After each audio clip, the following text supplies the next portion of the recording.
est à Monsieur Bruno Bonnell. Ma question s'adresse à Madame Pannier-Runacher, secrétaire d'État auprès du ministre de l'Économie et des Finances. Madame la ministre, à l'heure d'une nouvelle révolution industrielle où le numérique et la robotique redonnent des élans de compétitivité et où la prise de conscience écologique force à produire différemment, l'État veut accompagner les territoires français dans la reconquête industrielle, qui est un gage de la puissance et de la souveraineté de la France. C'est le sens de la mission Territoire d'industrie qui m'a été confiée par le Premier ministre. Son objet était d'identifier une centaine de territoires à fort caractère industriel pour soutenir leur développement en mobilisant tous les moyens de l'État. Elle a rassemblé des compétences diverses. La maire de Port-Jérôme-sur-Seine, Virginie Carollo, la présidente de Coriolis Composite, Clémentine Gallet, le vice-président du conseil régional du Centre-Loire, Harold Duvart, et un associé de chez EY, Olivier Luancy, mais surtout de multiples corps intermédiaires. Ensemble, au cours de visites dans toute la France, et notamment à Aurillac, Redon, Flers, Montargis, Saint-Quentin, Nevers, Rousset, nous avons révélé des points concrets qui bloquent la croissance et l'emploi industriel. Couverture numérique, recrutement, formation, situation du conjoint, démarches administratives. Nous avons surtout constaté un désamour de l'industrie caricaturée et la nécessité de revaloriser ces métiers. Si vous me permettez ce raccourci, l'industrie, c'est sexy, elle embauche et il faut le faire savoir. Le Premier ministre a annoncé au CNI une liste de 124 territoires et fléché des moyens, plus de 1,3 milliard d'euros, de manière prioritaire sur ceux-ci. Madame la ministre, maintenant que les territoires sont identifiés et que le gouvernement a annoncé ses engagements, quelles sont les prochaines étapes pour les territoires de l'industrie ? Merci, cher collègue.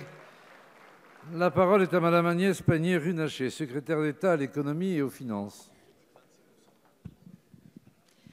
Monsieur le Président, Mesdames et Messieurs les députés, Monsieur le député Bonnell, je vous remercie pour votre engagement sur la mission Territoire d'industrie qui nous a été très précieux.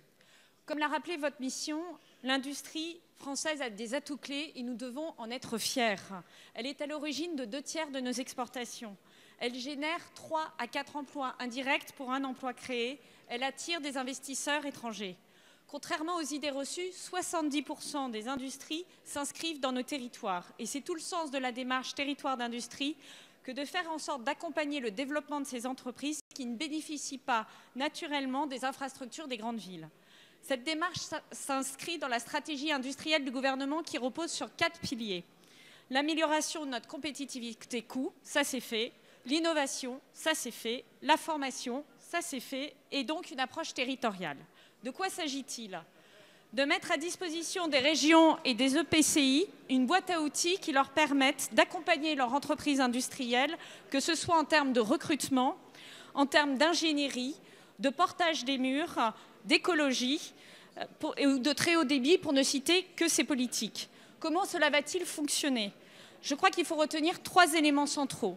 Cette démarche, elle est contractuelle. Comme l'a rappelé le Premier ministre, la liste des 124 territoires d'industrie, elle n'est pas figée ni fermée. Elle a été établie en concertation avec les régions, mais au fond, ce qui compte, c'est le pragmatisme et l'efficacité. C'est à l'État de s'adapter au territoire, pas l'inverse. Ce sont, deuxième élément, les régions qui pilotent au titre de leur mission de développement économique. Elles le font en s'appuyant sur un tandem entreprise-EPCI, car il est très important que les entreprises soient les locomotives de ce dispositif. L'État, dans ce cadre, joue un rôle d'appui et de facilitateur. Enfin, l'État met à disposition des moyens financiers avec 1,3 milliard d'euros fléchés. Donc je remercie l'implication de tous les députés dans cette mission industrielle, Damien Abdan pour le CNI, Bruno Bonnell et Anne-Laure Catelot pour la mission Industrie du futur. Merci, Madame la Ministre. La parole